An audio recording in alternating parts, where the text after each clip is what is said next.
Hey, I'm Anya, realtor with Bosley Real Estate and host of Who's in My House, the Toronto Real Estate podcast with expert guests, honest conversations, and maybe a couple laughs. Let's see who's in my house today. All right, today we have a very fun guest, Nicola St.John. Hi. Hi. Thank you for coming. Nobody ever says St.John. I know, but you once told me that was the correct pronunciation of your last name, and so I just have to say it. Can I give it to you why? Why? Okay.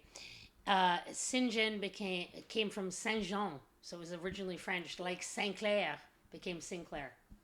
Oh, okay. Like it? I see. Yeah. I like it. But okay. Nobody ever says it, so thank you for saying it. You're welcome. My father will love you. I'm so glad because, you know, he's from the Peg. He's from the Peg. And I go to the Peg often. Yes. Okay, can you just tell anyone who might not know who you are a little bit about you? Who are you? What you do? Sure. What's your shtick? So, I've lost all shtick. Okay. I am now except your hockey shtick. Oh, I got a bit of shtick at hockey, I guess. Yeah. Or maybe I just play hockey. Maybe the shtick is gone. No, but the shtick was like a play on words because hockey shtick. Oh. It was punny. I missed it. I'm sorry. It's okay. So I'm a realtor, as are you, which is how we know each other. Mm-hmm. We met down the hall. We did meet down the hall. There's like music playing. We saw each other. We were like, whoa. And I have something because we have a backstory. What? Do you remember when I graduated university and we had a little party here? Oh, yeah. And Nicola brought me a gift. Yeah. I did.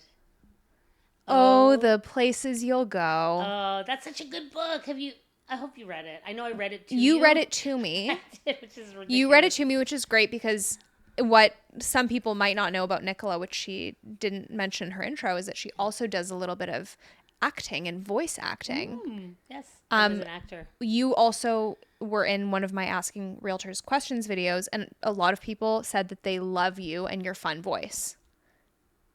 So I really enjoyed when you read this book to me, and I will never forget it. As you can see, I typically keep it up on my bookshelf. Can I tell you what my dream job is? But I'm not doing it. But my dream job, okay, it combines all my things. Okay, which is voice, being an actor, also doing all like the excitement that I love. I would love to be the announcer at the PWHL hockey games. Oh yeah, and I think could you can do it. I think Why are you kidding? Why aren't you doing it? Why aren't I doing it?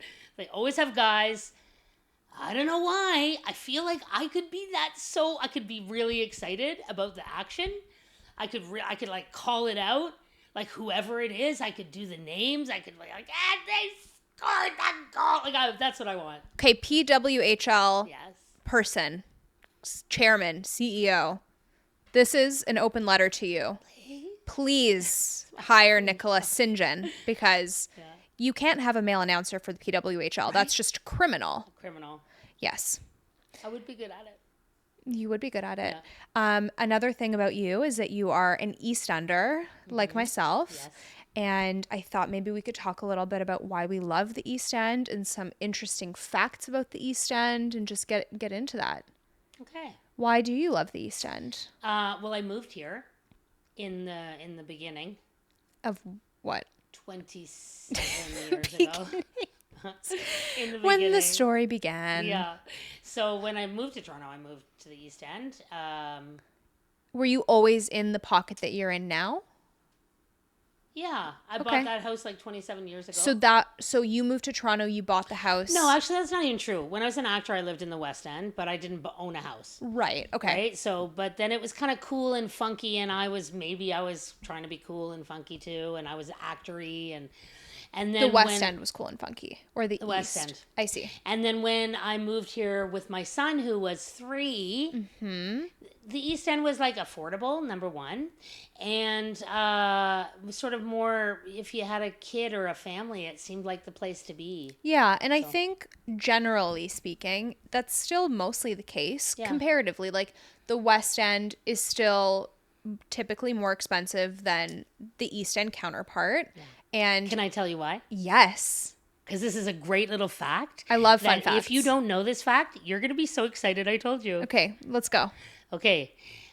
Every city in the world, the East is less expensive than the West. Why? Because the wind blows from west to east, and we used to have coal-powered everything. And so the coal dust would blow to the east from the west, blanketing everything in coal dust and making it less desirable. Whoa. Yes. That's East London, nuts. East everywhere. Everywhere east, every city. Except Winnipeg. There it's north-south. Is it? Yeah, north end, south end. East? Is that not great. Okay. Kind You'd of know still better. Low end. Do you know the East End? I usually don't go. Yeah, anywhere. That's right. You don't go. Yeah. Okay. Well, that's a very fun fact. I like and that fact. The East End also, as I grew up in the West End, I grew up in Little Italy. Mm-hmm. And growing up, maybe it was just my street, I don't know, but we only ever really knew our two direct next door neighbors. Okay. You know, not that we like would go over and make pies together, but like we knew them. We like chit-chatted across the fence and stuff. But we didn't really know any of the surrounding neighbors. There wasn't like a community feel. It didn't feel like there were people outside of those two neighbors that we knew looking out for us. Yeah. And then when I moved out when I was 18 or 19 into a condo at King and Parliament, and I noticed that it was a lot quieter than it was where I was because I had a dog and she doesn't like other dogs, and it was much quieter and more peaceful. So when the time came to buy a house, rather than going back to the West, we decided to look in the East. And since moving into this house, we are friends with the majority of our neighbors. When we are out of something, an ingredient, and we need it last minute, we don't have time to run to the store, we just message one of the neighbors. We're like, hey, do you have a cup of milk? Do you have some sugar? Do you have baking powder? Sometimes I'll pass over an egg. Like, we do all sorts of stuff. Yeah. And it's so neighborly. You know, if we need someone to let the dogs out to pee, they will. We do the same. We babysit the neighbors' kids. Like, it's such a community. And, you know, we'll sit out front and we'll chat with our neighbors. Yeah. And that's not something that I had in the West. And I think that that's what's attracting a lot of young families to move to the East, because they want that community feeling. For sure. And money. But that is definitely, but it's true. Like, it is both things, right? Yeah, yeah. But it is that as well. Yeah. I mean, Turner, my son, was 3 when we first moved there, and there was actually a crack whore on my street. That's pretty great. And my mom was like, what? I can say that, right? Yeah, that's fine. And my mom was like, you can't move here. There's a crack whore at the end of the street. Is your mom British? Yes. Okay. But I'm like, well, she'll probably go. Like, how long can she stay? Anyway, so she did leave in the end. And, you know, then the kids would just be out. I live on like a cul-de-sac. Yeah. So then every day the kids just went out and played ball hockey with all the kids at the end who were in community housing at the end of my street, which that's what it was like there. Like, everyone mixed together. Yeah. And as a result, like, first of all, I think Turner's more interesting as an adult because we didn't grow up in a wealthy neighborhood. Yep. And also the neighborhood has really changed. And I would say, could you say the East End gentrified? I could say... I would say so. Yeah. When I first moved in, Earl Hague was like the ghetto school. Right. And now I would say that Earl Hague, people are saying to me, can you just get into the Earl Hague school district? And I'm like, can you just say that again just so that I can record that? Do you remember when Gerrard Square was called Gerrard Scare Mall? That's right. That's right. It's not that scary. No, There's way scarier places. Tropical Joe's. Real fruit bubble tea. Yeah. It's great. I remember going to a mall in the States one time with the hockey when Turner was playing hockey. And they were like made an announcement at 5 p.m. saying, please leave the mall by 5:30 and don't go unattended. Oh, okay. That was in Detroit. Yeah. Yeah. Well, even I've talked to neighbors who've been around here. It's cool to see how everything has changed and how the demographics have changed. But that is one thing that I've noticed. I mean, in terms of price, like, you would get much closer to downtown in the East End with a better budget than in the West. Like, Little Italy is probably the same distance from Yonge that we are in Leslieville, and it's substantially less expensive. Yeah. But it's also a nice blend of, like, there's government housing on my street. Yeah. There's, you used to, and I now do breakfast program at Blake School. That's right. Although I do now think that Blake is kind of... It's the French immersion. The French immersion, people are It's attracted changed to so much that, like, I think even the years that I was doing the breakfast program there, like, it got less and less. Mm-hmm. Less and less kids because there was, like, it's getting wealthier, the neighborhood. Yeah, for sure. But there is a huge block of community housing close by, and everyone has their own opinions on what they want and don't want near their property. Right. Some people are not comfortable with community housing. I'm not here to judge or shame anyone. Yeah. But what I've found living around here is that you don't really feel like it doesn't feel like there's a difference or a divide. It just feels like a community. Yeah. It doesn't matter where you live or the East, like a lot of the people in my pocket, and I think for you as well, are just very friendly and kind of look out for each other. Yeah. And I think actually you become a more interesting person when you grow up in a diverse way. Mm-hmm. Yeah. So I agree. Yeah. So yeah, true. I've just seen it happen. You get more perspective. Yeah. Okay, we talked a little bit about how you are you did acting, voice acting, and comedy.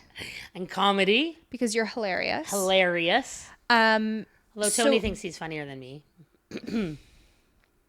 Maybe he is. It's maybe true. But it's interesting when he might actually be funnier than me. And he's like, look, you want me to be funnier than you or else you'll get bored.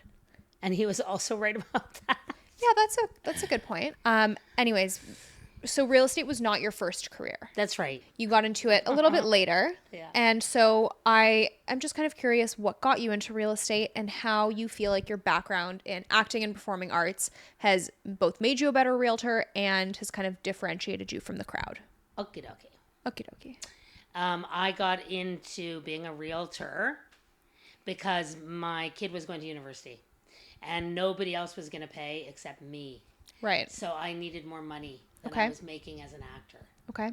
Because despite popular opinion, acting doesn't pay so great. Yeah. You have to be like at the top, like 0.1% of acting really to make good money. I had some good years, but you got to do commercials, really. Yeah. It's not as sustainable or consistent. Though I guess real estate's the same, but perhaps higher potential. Can I tell you what I love so much more about real estate than acting? Of course. You have more control over it. That's very true. Yep. I realized that one time at an audition for like a voice job where all I had to say was bingo. Okay. And I was like, this is idiotic. I have no control over whether I'm getting this job or not. Yeah. Anybody can say bingo. Mm-hmm. Anyway, that's the reason. Bingo. Yeah, like anyone can say it. You could have got the job. Could have. I didn't have any control over it. But if I walk into a listing presentation, I have a lot of control on whether I get that job or not. Yep. Yeah. And while like perhaps there's always factors that are out of your control, but like Brandon's also in film and I see it happen all the time. Like perhaps they just don't like your look for no particular reason, nothing quantifiable. They just there's a different look that's better for them. Or because often you would find in acting people like what they look like. Yeah. So if you walked into a room, an audition room, and there was somebody who was like watching the audition and they look like you, chances were you were going to get the job. Fascinating. If you're a good actor, which most people are who walk in there. Yeah. So, yeah. Okay. So you got into real estate to pay for Turner's University. That's right. And do you feel like your background has given you an edge? Yes. And I actually think I'm doing more acting than I ever was. Okay. And I love it. Okay. Like, love it. Okay. I think people really relate in a way to me, not because I'm acting all the time, but like... Chameleon. Exactly, because I'm not acting. Mm-hmm. Because when I'm really with people, they just want to like you. Yep. And I think usually if you walk into a room and you're trying to get a job, people know in the first they can smell it on you. 10 seconds whether they're going to hire you. Yep. And then they spend the next 2 hours trying to convince themselves. Yeah. But they already know. That's a good point. And you know. Mm-hmm. And so it's not like I'm an actor going into a house presentation or anything or dealing with clients, but I use everything that was in my arsenal. So I did do comedy. I was an actor. So when I make videos for every listing, and I do. You do. And you don't do your basic, just the videographer does a walkthrough. You're in them. I'm in them. And you're pretty funny. Sometimes I can be funny. And you are very good at using descriptive words and statements. Yeah, I also really like writing, and that's probably my secret love, is I would love to be a writer, and I could write a book, but like no one ever asked me to. And I think it would be hard.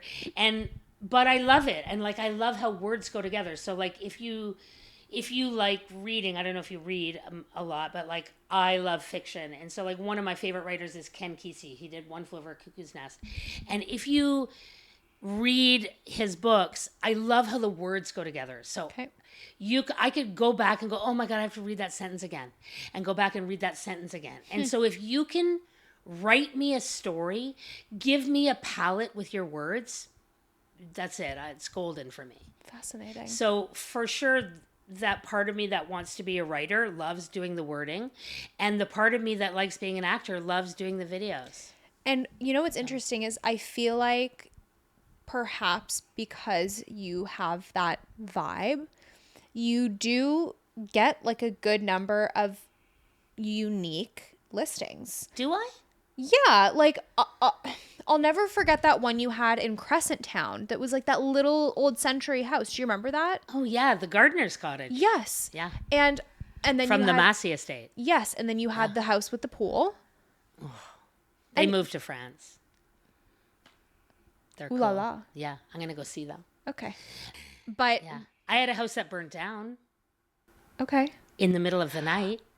Wait, speaking of your listings, we have to tell this story, which maybe you don't even remember. Oh. But do you remember when we first met, I told you that when I was house shopping for myself in 2020, I came across one of your listings and I showed it to myself on Drayton, and it was the house with the funky stairs. Yeah. And I fell, and there were these like weird ergonomic stairs where it's like a half step. Yeah. And apparently it's supposed to be better for you and your posture, but try going up and down. Imagine trying to go up those stairs drunk. Yeah. No. Not good. It was the third floor. You may as well go to the emergency room and just wait for your leg to break. Yeah. So that was, and that house also, like, there were a lot of unique factors about it, and I'll never forget, the backyard was very like picturesque, and I feel like you do a really good job of pulling that together and telling a story. That's it. Isn't that it? That's it.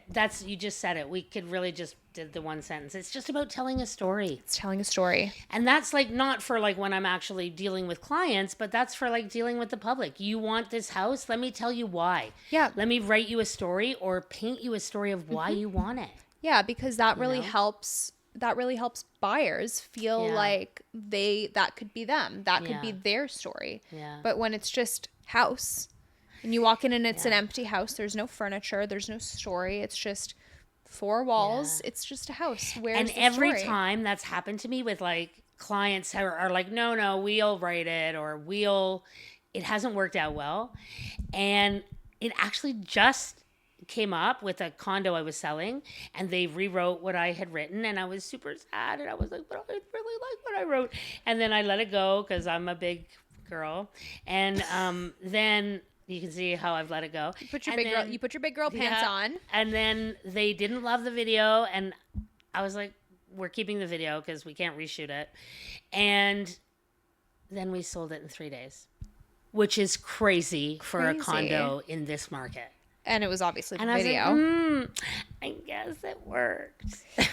And then I also remember one year you had another listing with a pool. I feel like it was in Scarborough. I could be wrong. And in your video, you literally jumped in the pool. We fell into the pool, yeah. You fell or you jumped?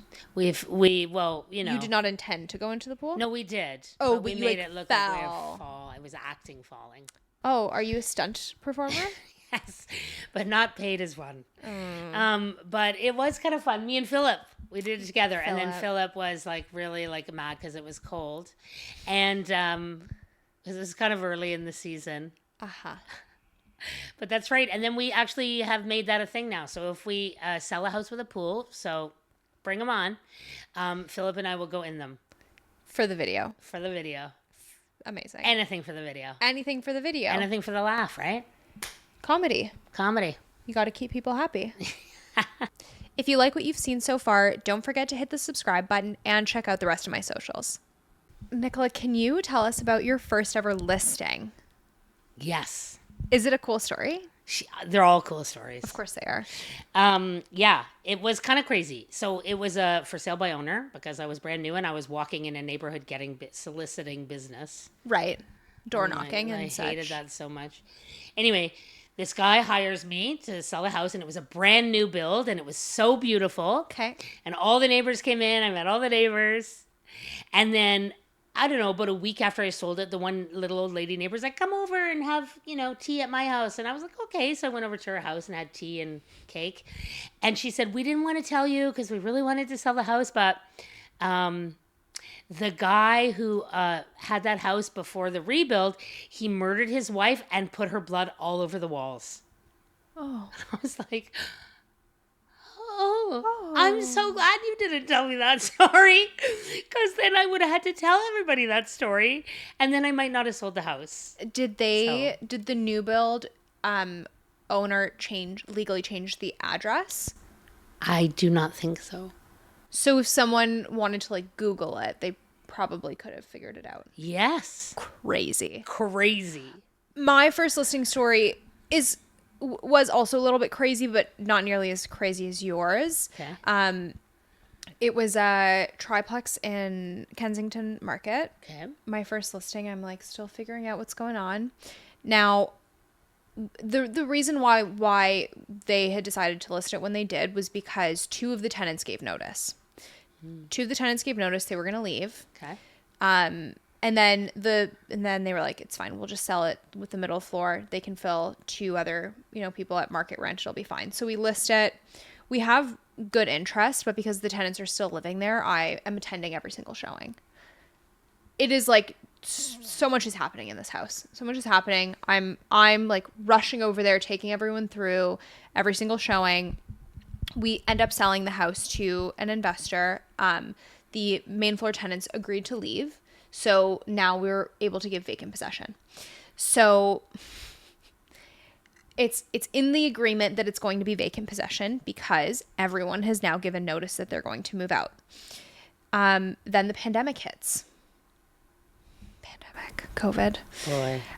Pandemic hits, and the basement tenant, the two of them, it was a couple, they break up, and one of them doesn't want to leave anymore, but had already given notice. Now, again, the pandemic had just started, so the entire world shut down. There was no LTB hearing. There was nothing that could have been done, and thankfully we had a 4-month closing, so there was lots of time to try and... That sounds like a mess. It was a mess, and it wasn't until the day before closing that we finally were able to get the tenant to move out.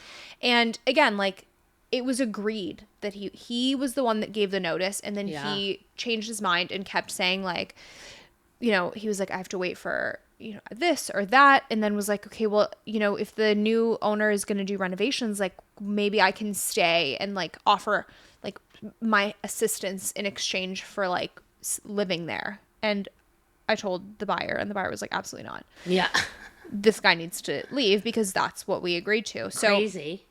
The day before closing is when finally the tenant moved out. And another funny piece of this story is that when I went the first day after the sign went up, I'd like to note again that this was in Kensington Market. I found dirty underwear slung over my for sale sign, and that's not great. That's not great. I'm sort of weirdly sexy, but also weird. Maybe they were telling me something. And there are disgusting things in our business. We do disgusting things. Crazy things. There was a house that sold not that long ago that someone had actually reached out to me about because it was dirt cheap. Yeah. It was at least 50% of the price of anything else in that neighborhood. Was it one of the ones I sold? No. Just making sure. And they called me and they were like, hey, there's this house. We're really interested in it. Just a heads up, someone was murdered in the house or outside the house. And I was like, oh. Well, you do have to say that, right? Yes. The old murder stories. Yeah. Yes. But this person had reached out to me specifically inquiring about that house. And I was like, oh, okay, cool. So someone was murdered outside. What is the address? Let me look it up. So I look it up, and the first thing I see is the murder was not outside. It was in the house. And I was like, are you it was inside the house. Are you sure? And they were like, yep. I was just wondering if you think that I'll have any issues getting insurance. And I was like, you call an insurance broker? I don't know. The house ended up selling. And then there's another listing that then I went down this rabbit hole, and I was like, I want to find all of these houses that crazy things have happened in. Crazy. And then I come across a listing in the remarks. It says this, two serious crimes. I think it was 2 people were murdered in this house. Two. In all caps. Suspects still at large. I was like, oh my God. Terrifying. That's so scary. Terrifying. And you might have another story that might involve some arson. Well, I'll tell you that one. I sold this house for these people that own a convent, but also had a house on Broadview. Okay. And the day before closing, I got a call that the house had burned down in the night at 4 a.m. The guy who lived next door, who was a notorious slumlord, in quotations, but also that's what it says on Google, called in the fire. And that person also was the purchaser. He was the purchaser of your listing. And he could not purchase it. He didn't have the money to purchase it. He kept saying he had the money, but then he didn't have it. I know, super suspicious. I did go give a statement. There was no fingerprints to be found. It was all burned down. I mean, it's the craziest things happen in our business, right? Oh, yeah. Crazy. It's nuts. Crazy. It is nuts. I came across once what I will always refer to as a murder room in a house in the East End. We went down to the basement, and then there was this teeny tiny little door, and you had to crawl in as if it was a crawl space. But as soon as you get through this teeny tiny door, you can fully stand, and it's like a box. Had a murder room. Fully plastic tarped. I know you said you love writing and that you want to write a book. I think I must implore you to write a book on all of your crazy stories, because you seem to run into chaos a lot. Okay, this is a crazy story. This is such a good story. This is the best story for sure. Now, I always say that, and then there's another one. Okay, I'm going to people's houses with flyers on Craven. Okay. Craven's a bunch of years ago. Silly street. And this guy's like, oh yeah, come, I would love you to come and give me a thing. And I like a, appraisal on the house. I said, sure. And he's like, oh, you can come in now. And I was like, no, I'll come back. I'll set it up. No. And he was kind of weird. I wasn't sure. Anyway, I said, for sure, I'll come back and do it. So I'm a little afraid to go because I just got a weird feeling. Yep. So I say at the office, I'm afraid to go. Sylvia, who is our admin, right, goes, I'm going to go with you. I go, what are you going to do, Sylvia? There's something wrong with this guy. She's like, I'm coming with you. You're not going alone. So she comes with me. So Sylvia comes with me. So we go to the house. First of all, it's July. There's a Christmas tree up. That's weird. Right away, that's a number one weird thing. Then there's a girl walking around, a young girl. Not his daughter, apparently his partner. Okay. Maybe, but very young. Very young. I go, okay. Are we talking under 18 young? Yes. Or towing the line? Yes. Okay. Not his daughter. Different races. Okay. He's the only one there who lives there. And it smells weird in there. Like ether. Smells weird in there. You should ask Sylvia. I don't know what the smell was. Anyway, we go upstairs. Gets weirder. There's a whole bunch of little girls' makeup in the sink in the bathroom on the second floor. All of the bedrooms are locked. From the outside? From the outside. He has keys. He's like, we can't go in that bedroom. My wife's sleeping. Uh-huh. Was she? Come on. Does he have a wife? Was he wearing a ring? I don't know. Okay. Sylvia's getting more and more freaked out. We go to the third floor. Sylvia's like, I'm staying down here. So she stays at the bottom of the stairs. I go up the stairs. He's got all the beds covered in plastic wrap with the rolls still attached at the end. Okay? Can you just like the bed is covered in plastic wrap, but with like the roll of plastic at the end still attached. Yeah, no, I understand. I go, great. I think I've seen enough. And I say to Sylvia, let's get the F out of here. And we leave. And And then what happened? And I never go back. Have you did this house ever come to market? No, of course not. He's like a murderer. He's got like some girls in there, some young girls in there or something. I went to the police station. And they said we have no reason to go in that house unless you can give us a good reason, or you know someone who's a cop who can do it privately. Huh. Yeah. Fascinating. Don't you think? It's pretty nuts. What's going on in there? That's pretty nuts. And he was creepy and it smelled weird. And ask Sylvia. Okay. That's what it is. I guess that's what I'm going to have to do after this. I know. She's going to be like, what the hell? Oh my. Okay. And then I was like, why did I take Sylvia? Sylvia's can be scary if she needs to be. Well, I don't think so. You don't think so? No. Okay. Yeah. And you lived to tell the tale. Yeah. Okay. Yeah. It seems like we both are full of random fun facts about Toronto and neighborhoods. Yes. Should we do some fun fact exchanges? Yes. Okay, you start. Rapid fire fun fact. Oh, it's so much pressure. You give one and then I'll give one. Okay. You give one. Most of the houses on Strathmore, if you go in the basement, they shake because of the subway. Is that true? Yeah. I think that is true. It is. On the south side. Yes. On the north side, no. Yes, on the south side of Strathmore, along where the subway is, most of the houses will feel the shaking in the basement. Also, right where I live, there's a house that was the mill. And the other day, the whole street collapsed because the underground river is still there.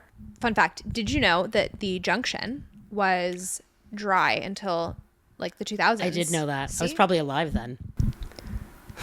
That's so sad. That's like another fun fact that I was probably alive when it was dry. Well, it was dry until the year 2000. I was alive. Oh. When it was... It was until 2000? Yeah. I thought it was much earlier than that. Oh. No. The junction, eh? The junction. And now all those breweries are there. I know, isn't that That's ironic? Weird. Yes. That's an irony. Very much so. Yeah. Do you know how Cabbagetown got its name? I think I do, but tell me. Are you sure you don't want to? I think I do know. Do you want to give it a try? Nope. Do you think it could have something to do with cabbages?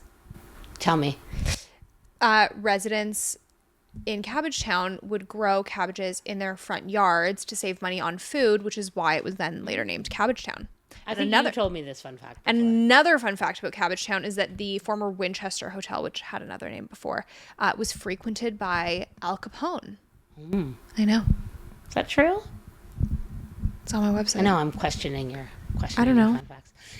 Okay, well, this is one I know. That the Prince's Gates, it's not the Princess Gates, which I always thought it was the Princess Gates down at the exhibition. It's the Prince's Gates because the princes gave them as children to Toronto. The princes. How did they know what they were giving to Toronto? No. Did they physically bring the gates from England? I don't know how it physically got there. I have that would so be many another questions. good fact. It's actually not the Princess Gates. So didn't you always think it was the Princess Gates? No. Did you know it was the Prince's Gates? I have never thought about it. How could you not? Because I don't frequent the X. I was selling a condo at 231 Fort York. That's when I found that out because I was writing up a little description. And you were like, the Princess Gates. Princess and you were Gates like, wait a minute. That's not. That's not the right spelling. It's the Prince's Gates. Prince's. But Princess has two S's. Yes, Prince's I know. Has one. Princes with an apostrophe. Princes. Belonging to the prince. Yeah. Isn't grammar so silly? So silly and good. So silly. So good. Do you know about Liberty Village? No. Tell me. Liberty Village used to house a prison, and part of the reason why it was named Liberty Village was because that was where like people would go when they were freed. They would walk out into the village, and so they got their freedom, they got their liberty, therefore Liberty Village. I just thought of another fun fact. Amazing. Goodham and Warts used to be the prison for prisoners from the World War II.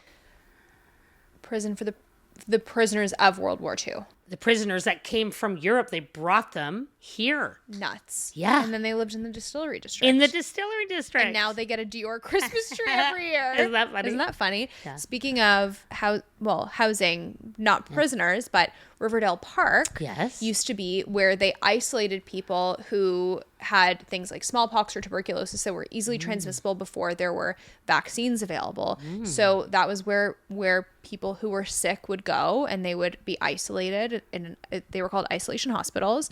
And then later, what is now known as the Bridgepoint Hospital was used as an asylum. Wow. For I don't remember the word. The idle, the idiot, the lewd, and the dissolute. Wow. I think there's so many of those still in the city. Toronto's a fun place. Yeah. There's so many fun facts. True. There's so much cool history that I feel like people don't think or talk about enough. And I know. I love all of these like quirky fun facts, and I've gone in and I've looked for like old drawings of my neighborhood. Yeah. Found out that my house didn't have a backyard before because the backyard used to be a ravine. Oh. Isn't that crazy? Yeah, I guess I could see that. Yeah, because I have a walkout basement. And if you stand on this is another random fact. If you stand on my street in the middle of the night, you can hear water rushing through the sewers because it used to be a ravine. My house used to be a corner store. Amazing. Yes. In a little neighborhood. I'm like right in the neighborhood, and it was a corner store. And when we took the whole house apart down to the studs, we found all the old signs, which they used as shims. And then one day, a guy was sort of peering over my backyard, and I was like, "Can I help you?" And he's like, "No, he was a cop," and he was like, "I grew up here. This was my house when I was young." And I was like, "Wow!" And he started talking to me about it, and he's like, "I was standing in the front room where that was the store when JFK was shot." And so then I ran, I was there, and my dad was like, "Oh my gosh, JFK's been shot." Like, kind of cool history, right? Speaking of... Oh, and wait. Right next door to me, where my best friends were the chefs that lived there. They were actually chefs. Okay. That was the mess hall, weirdly. Whoa. For the office for the railroad, because the railroad runs right behind our house. And they even found the bell. No way. Yeah. Very fun. Yeah. I think I have one last fun fact, unless you end up with another one. No, I have no more. Just based on the assassination of JFK. Yeah. There is a neighborhood in the East End called the Pocket, and the man who... Do you know why they call it the Pocket? I do, but I would love you to tell everyone. They call it the Pocket because it's like a pocket. You can't get out except for one way out this way, because at the back of it is all the rail yards along Greenwood. So it's like a pocket of your pants. Of your pants? I like it. And it's home to Finn Park, which is such a cutie little park. Yeah.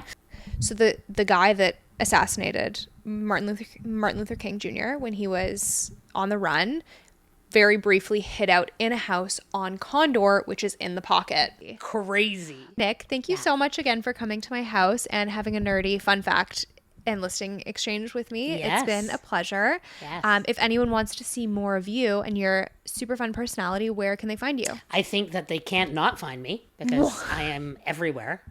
But you can certainly go to my website or my Instagram or my Facebook, or really, I think I'm mostly on the YouTube videos now. The YouTube, hey? On the old YouTube, if you know what I mean. We will make sure to link all of that so YouTube. People can find you. Yeah.